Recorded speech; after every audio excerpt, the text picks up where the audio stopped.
Doctor BR Ambedkar Konaseema జిల్లా సకినేటిపల్లి మండలం అంతర్వేది క్షేత్రం భక్తజన సంద్రంగా మారింది. కళ్యాణోత్సవాల్లో భాగంగా భక్తులు విశేష సంఖ్యలో అంతర్వేది క్షేత్రానికి తరలివచ్చారు. రాత్రి కళ్యాణ మహోత్సవం వైభవంగా సాగింది.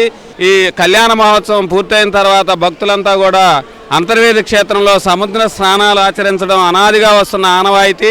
తీరమంతా కూడా సంద్రం మా భక్తులతో నిండిపోయింది. భారీ ఎత్తున భక్తి పుణ్యస్నానాలు ఆచరిస్తున్నారు. ఈరోజు అంతర్వేది నరసింహస్వామి కళ్యాణ మహోత్సవాల సందర్భంగా సముద్ర స్నానానికి చేయ భక్తులు ఎవరైతే ఉన్నారో వీళ్ళందరూ కూడా సముద్ర స్నానం చేయడానికి వచ్చిన వాళ్ళకి ఎటువంటి ప్రమాదం జరగకుండా, ఎటువంటి అవాంఛనీయ సంఘటనలు జరగకుండా మరి మెరైన్ పోలీసు తరపు నుంచి మేము మొత్తం స్విమ్మర్స్తో సహాయంతో ఇక్కడ బారికేడింగ్ వెనకాల నిలబడి ఎవరిని కూడా బారికేడింగ్ దాటి లోపలికి వెళ్లకుండా వాళ్ళకి ఎటువంటి ప్రమాదం జరగకుండా మనకు చూడడం జరుగుతుంది.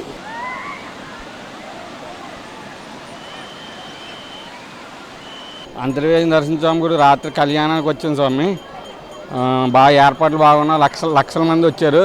అంతర్వేది కళ్యాణం పూర్వకాలం నుండి ఎంతో అద్భుతంగా జరుగుతుంది. ఏర్పాట్లు అన్నీ బాగా చేస్తున్నారు. వాటర్ అయినా, భోజనాలు అయినా, తర్వాత టిఫిన్లు అయినా అన్నీ బాగా చేస్తున్నారు.